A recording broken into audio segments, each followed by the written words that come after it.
Hey everyone, how's it going? So after all the crap like I've had with the Laro leaking like a sieve constantly, I've had a few goes at fixing it without any luck. I thought I'd treat myself. I thought I'd test ride a Royal Enfield Himalayan.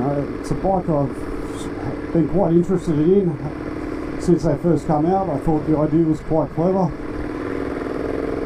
A small capacity motorcycle that's got adventure touring in mind. Anyway, the video starts off just here. So I'm at the lovely Nepean River and I'm here to do a review on the 2019 Royal Enfield Himalayan. The Himalayan comes with 2 years warranty. They still have the carburetted model available, which I was quite surprised. So the Royal Enfield's been out for a while now. There's people, yeah, you've seen the videos of them failing epically, taking off jumps and stuff like that. You've heard the good reviews. You see a lot of people touring on them, especially in the Asian regions. I'm not able to take it off-road, but I'm going to treat it like a commuter. And I suppose if I was to buy something like this, I'd use it as a daily commuter, and then also like a weekend, your fire trails, not your hard enduro, but just more your fire trails, your dirt roads, just for a bit of exploring. So what am I going to do today? Today I'm going to actually ride it and actually see what it's like just to commute and ride around on. We'll start with the gauges. It's a basic gauge setup, but it's still quite good. So you've got your speed, analog speedo, gear indicator, time, odometer. As you can see, this one's only done 27 kilometers. Tachometer, fuel gauge, which is bloody handy, and also, which is quite novel, is a compass. Anyway, you can look up all the specs on them. There's plenty of that stuff online. My job today is just going to be ride it and just see how it goes as a commuter and on Sydney roads. All right, so let's get going. First job, we'll find neutral.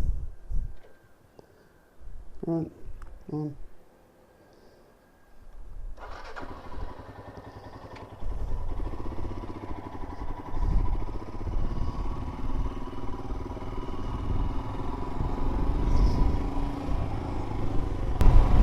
So what I noticed with the seat, it wants to tilt me forward a little bit.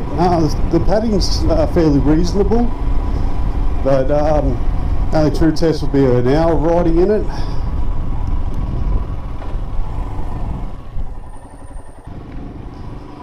So what I have noticed, the gear indicator's handy to have. It tells you, especially when you're not familiar with the bike, it's not overly loud, so you can't really tell if it's screaming.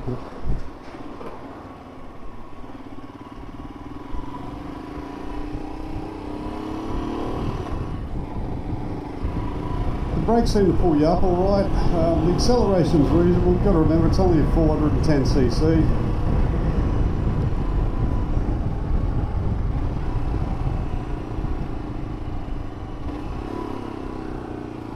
Back to first.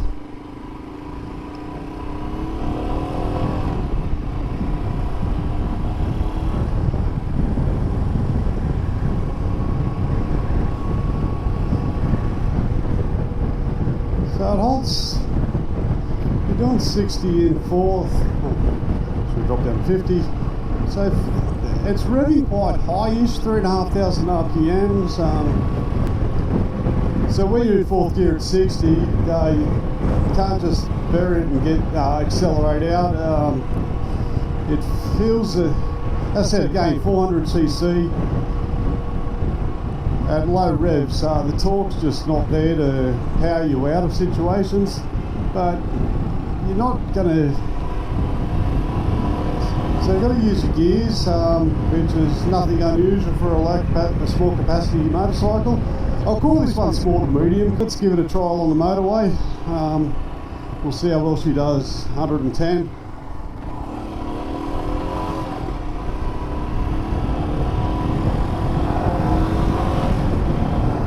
So it'll keep up with traffic, like I'm not giving it full V's, it's only done 30 Ks. We've hit 70, 80 in fourth gear, 5,000 RPMs. We're going to work our way up to 110. I'm not going to do an acceleration test, I think that's just a waste of time. Just under 5,000 RPMs for 100k, so I think that's reasonable. Actually quite happy with that. That's not too bad. This is a 110 zone. I might see if I can eke it out to 110. I think we should be able to.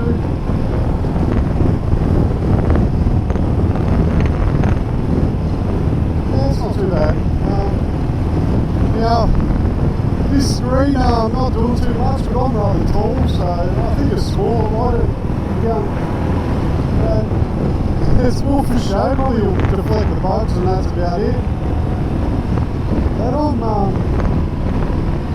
let's do an 110. Well, we're going to come back, we'll come back to a 90 zone. Mirrors they're not too bad, not massive by any stretch. In fifth gear, it's only got 5 gears. And 5,000 RPM. Red line's at 7, so I suppose it's not pushing it too hard. Be interesting with a bit of luggage on it. You know, there's only myself, but just to give you some a bit of guidance, I'm 115 kilos. We're in fifth gear, it's a 90 zone. We're going up the hill, going up the pop back a gear. So if you carry, you know, your weight plus, you know, if you're 80, you can carry about 40 kilos. You've got your camping gear or touring gear, not too bad. Oops. Just gonna get past. So there's still enough to get past the loaded vans and caravans, things like that. It's got enough power for that. As I said, I'm sitting on about 70. In fourth gear, going up the hill, seems to be coping alright. You're not banging down gear after gear after gear. I did take the third, just keeping it above 4,000 RPMs for the hill.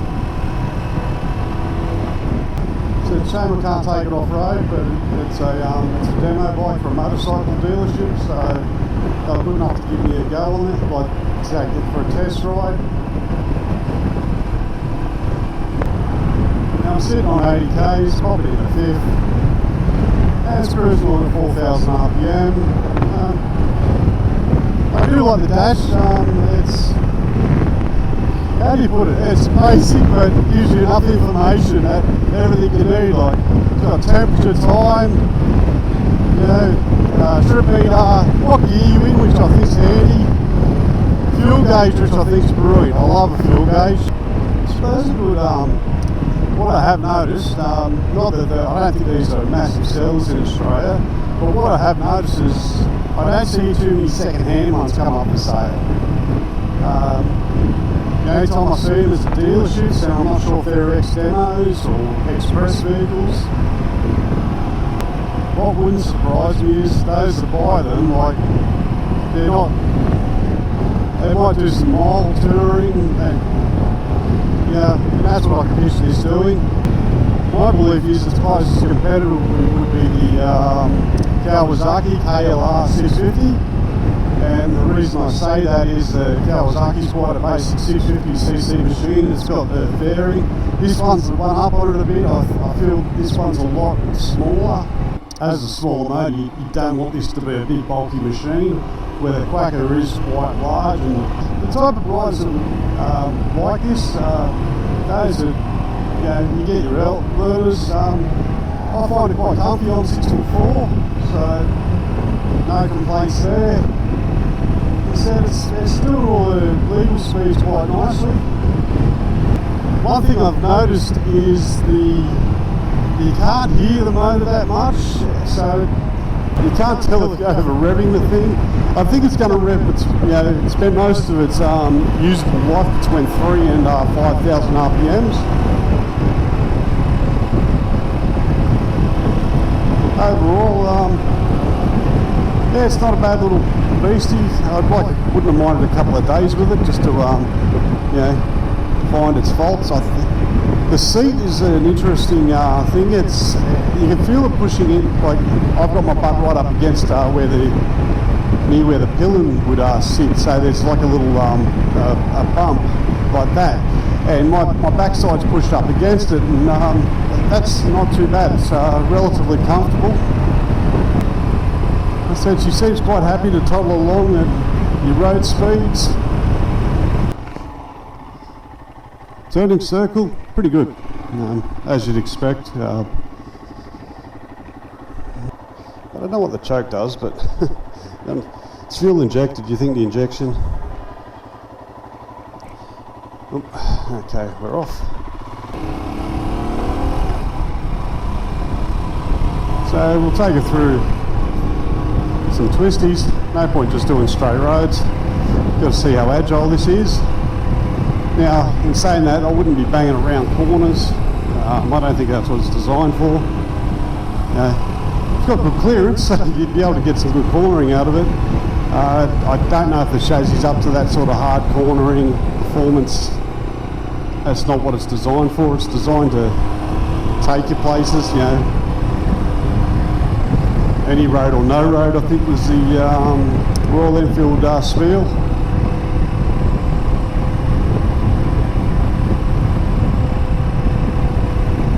Now, I've been in the saddle for about 15 minutes, so I'm starting to, the seat is starting to feel a little uncomfortable, so I'd probably look at getting an air hawk or an aftermarket seat, just something a bit of extra padding, because I think after all, good indicator, I think after a while you would you start to get a bit of monkey butt, so that'd be definitely, that's an upgrade I'd be looking at. And that's the same for your DR650. I think they suffer the same problem. In all honesty, you don't need a GS 1250 to navigate around. Okay, no, we'll go this way. Now second gear from 30k, so you can slow right down. I'll do that, there's no traffic. They're sub 20. So you can accelerate out, you know, from 2000 RPMs, and it'll get you back up to 60, no problem. As I said, I'm not, only about a quarter throttle. Although I don't think opening up is going to do much for you. It's just, I don't believe that's what it's designed for. So, you know, if you ride a bike, primarily what it's designed for, it should give you no trouble. When you start jumping these things off jumps, and yeah, I don't know what the marketing department was thinking, but that was just dumb. It was epically dumb. Am I liking this? Yeah, it's not a bad little thing. I'm quite happy riding it along.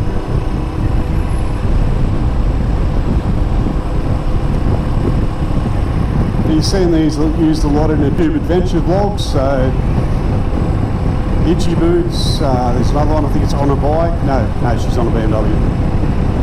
No, Itchy Boots, right, her adventures are based on one of these. There's another girl I can't think of. She's using one to ride through East Asia, I suppose you call it. Excuse me, what's it called? Is that a Monaro? Looks like a Monaro. No, it's a four-door Monaro, very nice. Alright, sorry, easily distracted. I'm going to throw it around some bends, not fast mind you. You're coming up with some bends. This one's got ABS, which I think I'd go for. ABS is a good thing, especially for new riders. Oh, car coming up. 15k hairpin. Whoa, okay, back end's a bit squirrely.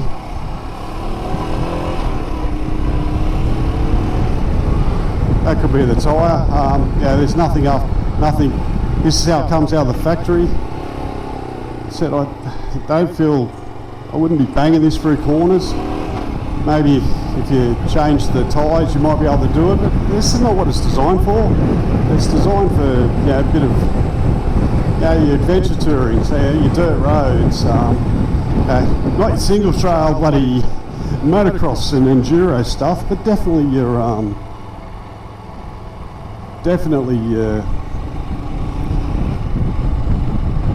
back roads.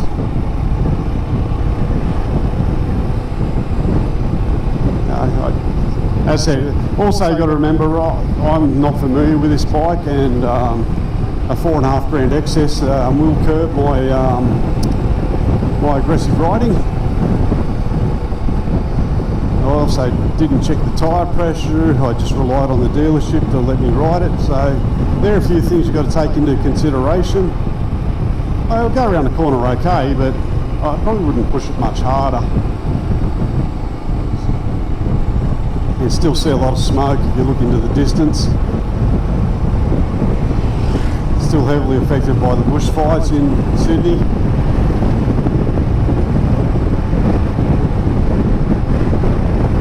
Alright, so I'm going to go back the way I came. I want to spend a bit longer on this bike. It's an interesting bike. It feels that's a lot of fun. The rear bike rack, very handy. I don't know, should be able to tie stuff to it. It's not massive by any, like my hand almost takes up the whole thing, but being able to tie stuff to it, a few tie points here, I think that's handy. Don't know how the indicators go, if they'll get in the way or they'll get damaged, but not sure about that. Pill and pegs. Like this, it's a crash bar. Don't know how well it would hold up, but I'm sure they've got aftermarket stuff already. Same with bash plate, that's metal. Sorry, one thing I forgot to add, center stand. Absolutely love it. Handy for when you need to work on your bike. More of these adventure tourers should have them. Give a bit of acceleration.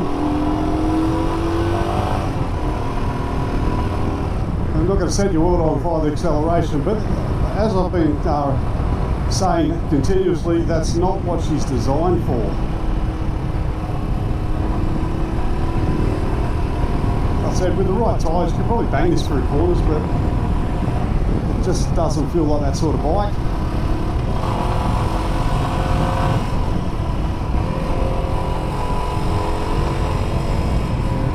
Said I could throw the Guzzi around a lot easier than this one.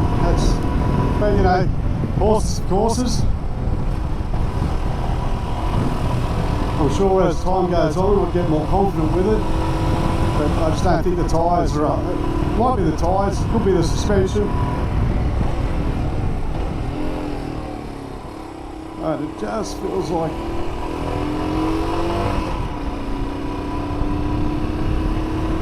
this hill's testing it a bit. This is a much steeper hill. Still doing it. Probably got half acceleration there. Oop, wrong gear. Yeah, she doesn't like. She's not a massive fan of hills, but again, if you're fully loaded, you're not going to be banging through corners. If you're probably on the wrong bike for that. You probably want more a sports tourer. Overall, I think as a daily commuter, this would be on the money. In Australia, they're selling them for about 7.5 grand on the road. I know you could twist their arm. Yeah, I reckon you could get it for 6.5. That's just my opinion. Especially, you know, the 2019. There's a 2018 model. They're selling them as carby and ABS. That's how they'll describe them. So the carburetor, my guess is that's 2018 stock. And I reckon you could really screw them down hard on one of those. I think also they've got deals where they're selling panniers. If hard panniers your thing, that'd be worth looking at. If you're going to take these off road, I'm more of a soft pannier guy, because you definitely don't want hard panniers landing on you, or you know clipping a rock. I've seen a few too many YouTube videos, guys almost beating it because they've clipped the rock with their hard panniers. So who's this bike for? That's a very good question. I've seen in Motorcycle Trader magazine, two older blokes, absolutely, I think one owns them and one was thinking about getting one, or he's got one. They bought the carbureted one. That's just that old school thinking, I reckon. Oh, I can fix it, but they can fix it and service it themselves.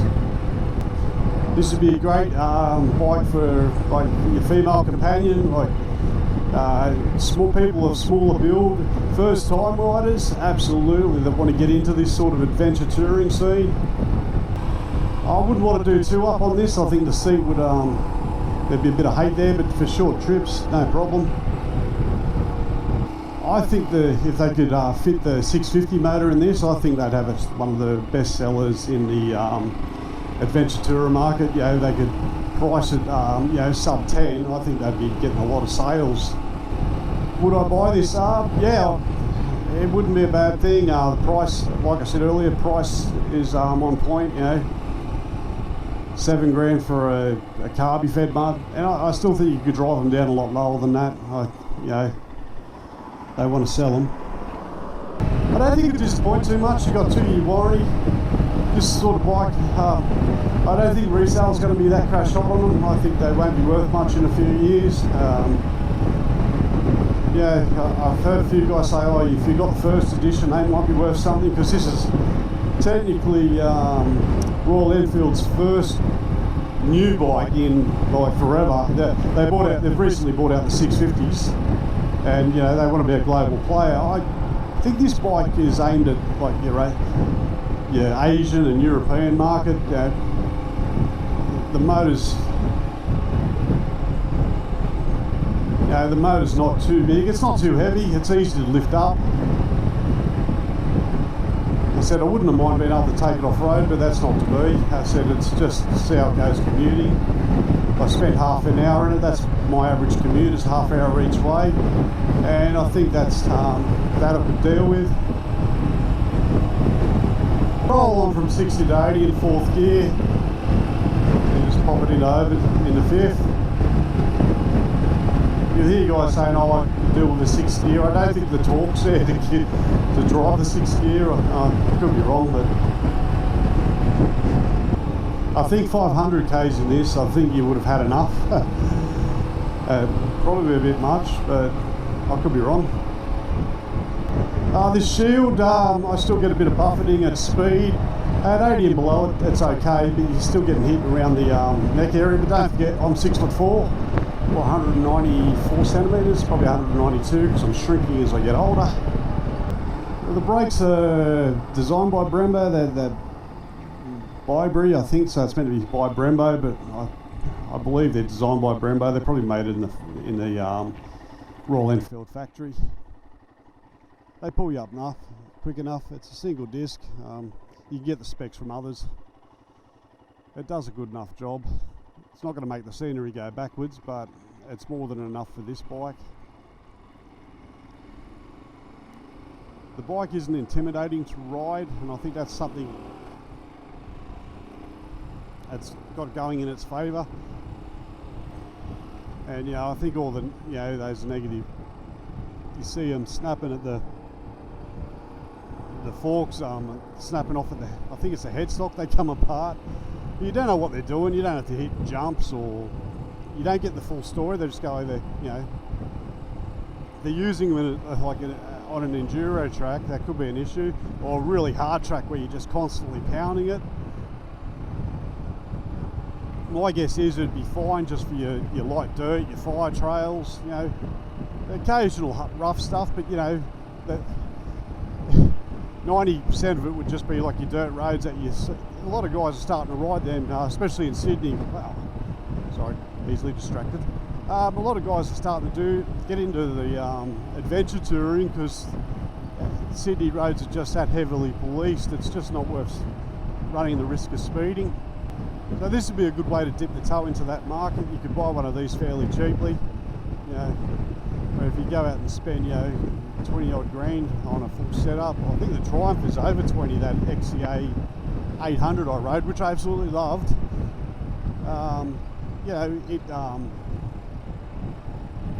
The risk 20 grand to find out you don't ride it much, or you're not using it for its intended purpose. I think that might be a bit much to take.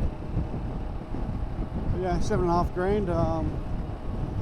Even if you lost 3 grand over 2 years, I think that's fairly reasonable. I don't know if you can hear the wind, but yeah, I'm getting buffeted quite a bit, and that's at 90 k's. Too much. Alright, so we're going to go from third. We're going to take it out through the gears just to 6. I'm not going to take it past 6. Just mechanical cruelty. 6. It seems like 105 is its happiest top speed. You could probably wind it out to 110 and I'll give it a bit more, but I don't know, it just seems happy. But it could be also the engine's still getting broken in. Don't forget, it's only a new engine, but it seems happy. It looks like it'll do 105 all day. I don't know if you'd like the wind hitting you, especially because you're upright, it's hitting your chest and helmet. And if you have one of those adventure helmets on, I don't know if that would help or hinder the situation. There you have it. Overall, not too bad. Been on it for about half an hour now. I said backside's starting to get a bit uncomfortable. But for $7.5 grand, and you know, that's without haggling. I don't think it's a bad thing. Anyway, got to take it back now. I've done 25 k's, which is only a short, quick test, but that's all I get. Who knows, one day if I get enough subscriptions, I might be able to actually approach some of these manufacturers and actually get the vehicle for a decent amount of time and give you a full test, a full proper review on it, you know, what it's like to live with day to day. Even if I had it for a week, that would have been ideal. But anyway, not to worry. So after riding the Himalayan and then hopping back on the Guzzi, you notice a couple of things. First is your feet position. It's they're quite compacted on the Guzzi, but they're quite neutral on the Himalayan.